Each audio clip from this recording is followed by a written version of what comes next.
पुत्रों, तुम दोनों ही युवा हो गए हैं। तुम्हारी माता तुम्हारे विवाह के लिए बड़ी व्याकुल है। कार्तिकेय, तुम्हारा क्या विचार है? पिताश्री, इसमें मेरे विचार की बात कहां से आ गई? आपको जैसा उचित लगे वैसा कीजिए। पुत्र गणेश, विवाह के बारे में तुम्हारा क्या निर्णय है? पिताश्री, मेरा निर्णय तो पहले ही हो चुका है। अर्थात? माते, मैं पहले ही कह चुका हूं कि मैं विवाह नहीं करूंगा। मैं आजीवन अविवाहित रहना चाहता हूं।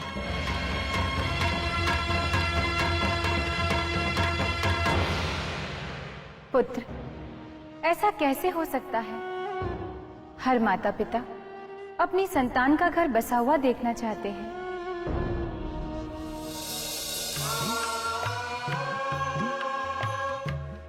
अर्थात उसे गृहस्थ जीवन में प्रवेश देना, अन्य संस्कारों की तरह विवाह संस्कार करना हर माता पिता का कर्तव्य ही नहीं, उत्तरदायित्व होता है। पुत्र, पितृ ऋण से मुक्ति के लिए विवाह करना एक आवश्यक धर्म कर्तव्य है पुत्र, जो तुम्हें स्वीकारना ही होगा।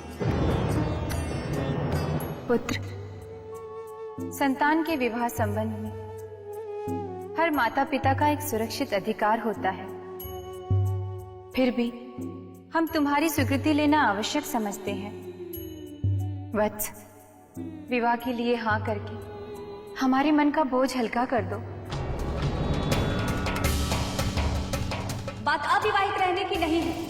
तुम वैवाहिक जीवन के उत्तरदायित्व से डरकर विवाह ना करने का कायरतापूर्ण प्रलाप कर रहे हो। मेरी ये घोषणा है कि तुम्हें विवाह अवश्य करना पड़ेगा।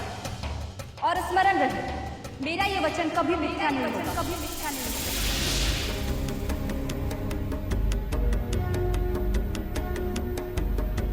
पुत्र, तुमने हमारे कथन का उत्तर नहीं दिया।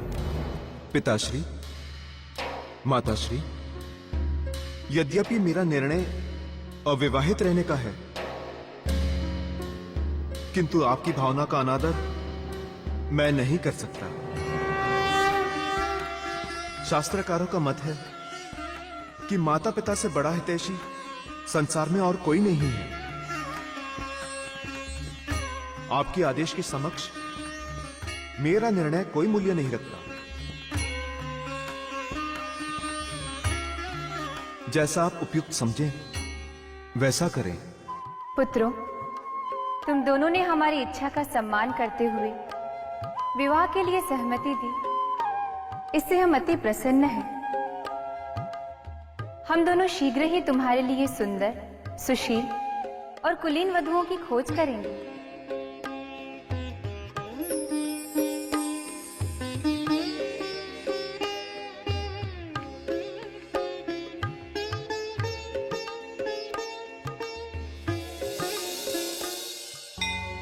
आपने देखा, परिस्थिति और तुलसी के शाप ने श्री गणेश को विवाह की स्वीकृति के लिए बाध्य कर दिया। संभवतः आप सोचते होंगे, देवाधिदेव महादेव, जगन्माता पार्वती और प्रथम पूज्य गणाध्यक्ष श्री गणेश सामान्य सांसारिकों की तरह व्यवहार क्यों करते हैं? जितना मैं समझ पाया हूं, उसके अनुसार महान व्यक्तियों के कर्म लीला कहलाते हैं, जो लोक शिक्षण के लिए होते हैं। अंततः मेरा निवेदन है कि किसी भी संशय में न पड़कर आप प्रसन्नता के साथ श्री गणेश लीला का आनंद लाभ लेते रहें। पार्वती, पुत्रों के विवाह की तुम्हारी ये योजना उत्तम है, किंतु क्या तुम्हारे ये पुत्र गृहस्थ धर्म का निर्वाह भली प्रकार कर पाएंगे? तुम जानती नहीं, संसार में रहकर गृहस्थ धर्म को निभाना सबसे कठिन होता है। स्वामी, आप भी ये कैसी बातें कर रहे हैं? मेरे दोनों पुत्र सदैव आपकी तरह ध्यान और समाधि में लीन नहीं रहेंगे। वे अपने गृहस्थ धर्म का पालन फली प्रकार करेंगे। आप चिंता ना करें। पार्वती, कहने में तो तुम्हारी बातें अच्छी लगती हैं, किंतु व्यवहारिक नियम के अनुसार बिना जांचे परखे किसी भी बात को कहना और उसे मान लेना दोनों ही उचित नहीं है। मैं समझी नहीं स्वामी। पार्वती, हमें अपने दोनों पुत्रों के विवाह से पहले उनकी क्षमता को जांच लेना चाहिए। आपका तात्पर्य है हमें उनकी परीक्षा लेनी चाहिए? हाँ पार्वती, बच्चों को उनकी सामर्थ्य, योग्यता, बल, बुद्धि आदि की परीक्षा में उत्तीर्ण होने पर ही गृहस्थ आश्रम में प्रवेश देना उचित होता है। अन्यथा उन्हें आजीवन भारवाही पशु की तरह गृहस्थ जीवन ढोना पड़ता है। हाँ स्वामी, यही उचित होगा। हमें कार्तिकेय और गणेश को बुलाकर उनकी क्षमता जांच लेनी चाहिए।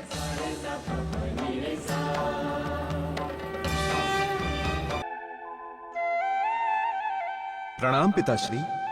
प्रणाम माताश्री। पिताश्री, आपने हमें बुलाया? आज्ञा दें, हमारे लिए क्या कार्य है? तुम दोनों ही हमारे प्राण प्रिय पुत्र हो। हम ये निर्णय नहीं कर पा रहे हैं कि तुम दोनों में पहले किसका विवाह करें।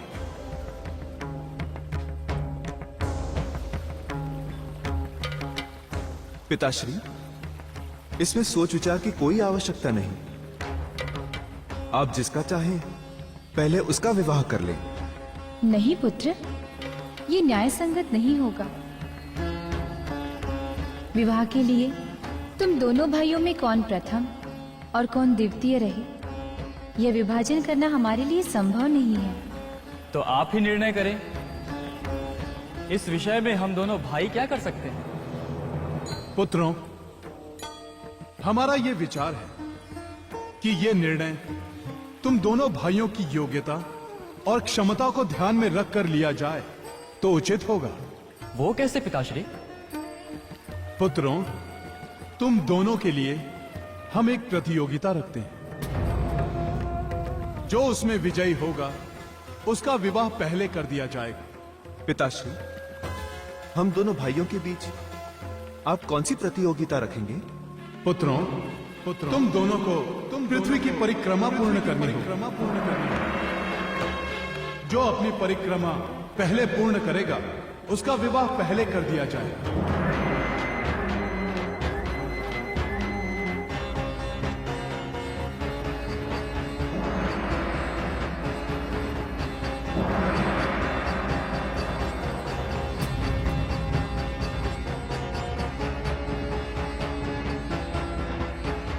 प्रणाम पिताश्री।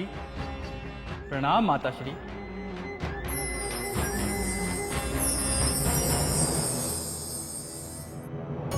पिताश्री ने तो बड़ी टेढ़ी प्रतियोगिता रखी। अपने स्थूल का शरीर से पृथ्वी की परिक्रमा तो दूर, मैं एक योजन की यात्रा भी पूरी नहीं कर पाऊंगा। अब मैं क्या करूं?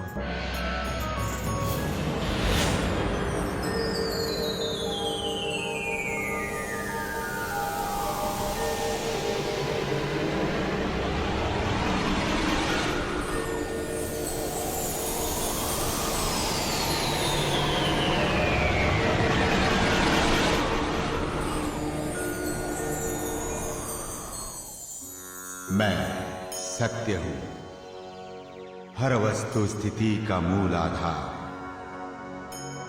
कुमार कार्तिकेय अपने मयूर वाहन पर बैठकर उड़ गए पृथ्वी की परिक्रमा करने को।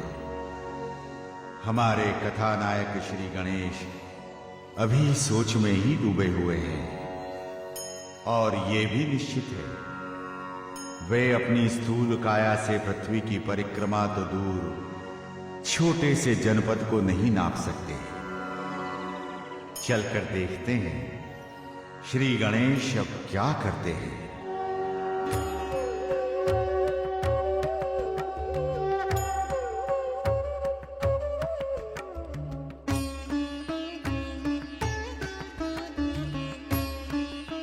हे पिताश्री, हे माताश्री, दर्शन दीजिए।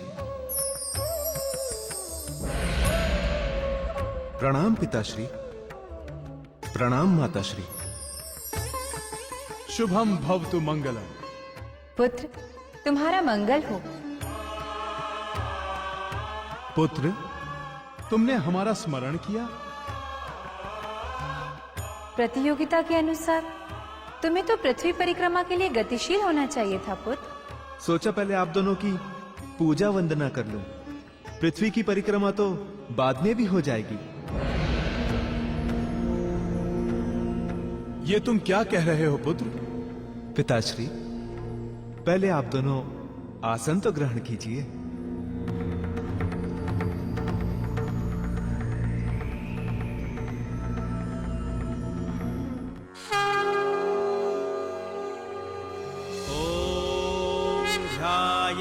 नित्यं महेशं राजतगिरिनिभं चारुचन्द्रावतंसं रत्नाकल्पोज्ज्वलाङ्गं परशुमृगवराभितिहस्तं प्रसन्नं पद्मासीनं समन्तात् स्तुत ममरगणैर्व्याघ्रकृतिं वसानम् विश्वाद्यं विश्ववन्द्यं निखिलभयहरं पञ्चवक्त्रं त्रिनेत्रम् ॐ नमस्ते रुद्रमन्यव उतोत इषवे नमः बाहुभ्यामुत ते नमः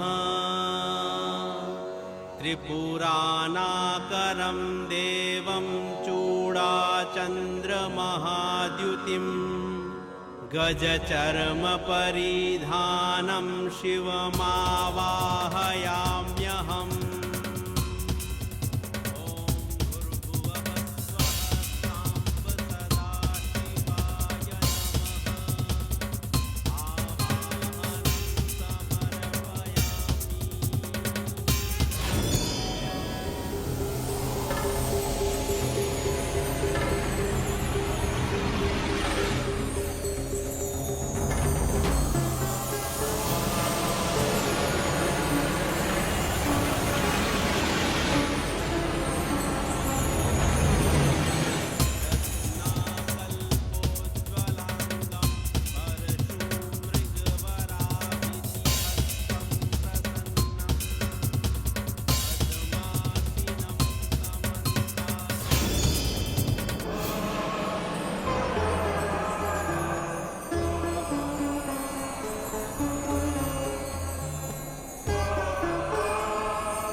हे पिताश्री, हे माताश्री, मैं कार्तिकेय से पहले विवाह करने का पात्र बन गया हूं। मेरा परिणय शीघ्र ही कर दीजिए। गणेश, ये तुम क्या कह रहे हो? तुम्हारा भाई कार्तिकेय पृथ्वी परिक्रमा में लगा हुआ है और तुम यहाँ अपने विवाह की पहले बात कर रहे हो? हाँ पुत्र, तुम्हारे पिताश्री ठीक कह रहे हैं। तुम्हें शीघ्र ही पृथ्वी परिक्रमा के लिए प्रस्थान करना चाहिए। हे मातेश्री, मैंने संपूर्ण भूमंडल की परिक्रमा एक बार नहीं 7 बार कर ली है।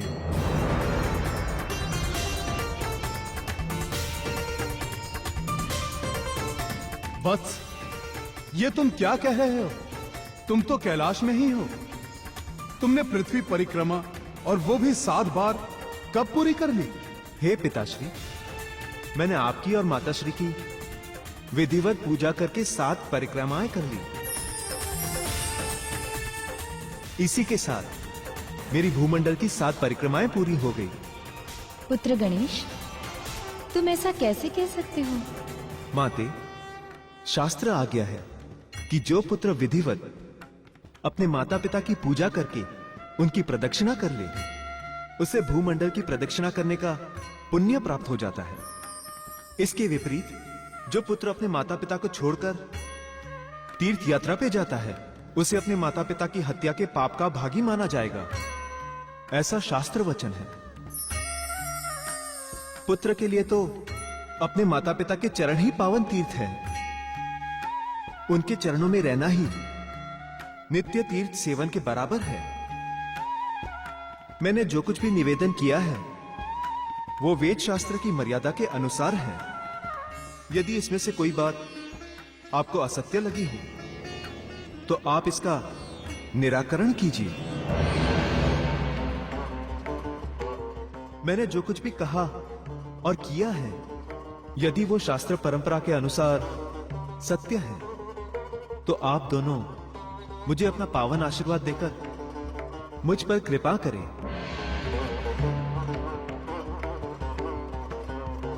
और यदि वे असत्य हैं तो आप दोनों मुझे उचित दंड दें।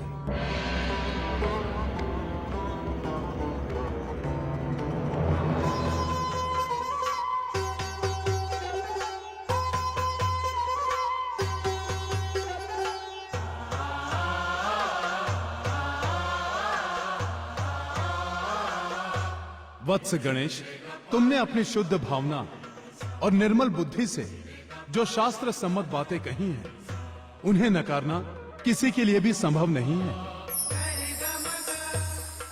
वत्स गणेश, तुमने माता पिता के प्रति धर्म सम्मत बातें कहकर लोक जीवन को एक बड़ी शिक्षा दी है। युगों युगों तक तुम्हारा यह चरित्र संतानों के लिए एक प्रेरणा बनकर उनका मार्गदर्शन करेगा। पुत्र गणेश, हम तुम्हारी भक्ति भावना और ज्ञान निष्ठा से अत्यंत प्रसन्न हैं। कार्तिकेय और तुम्हारी प्रतियोगिता में हम तुम्हें विजयी घोषित करते हैं।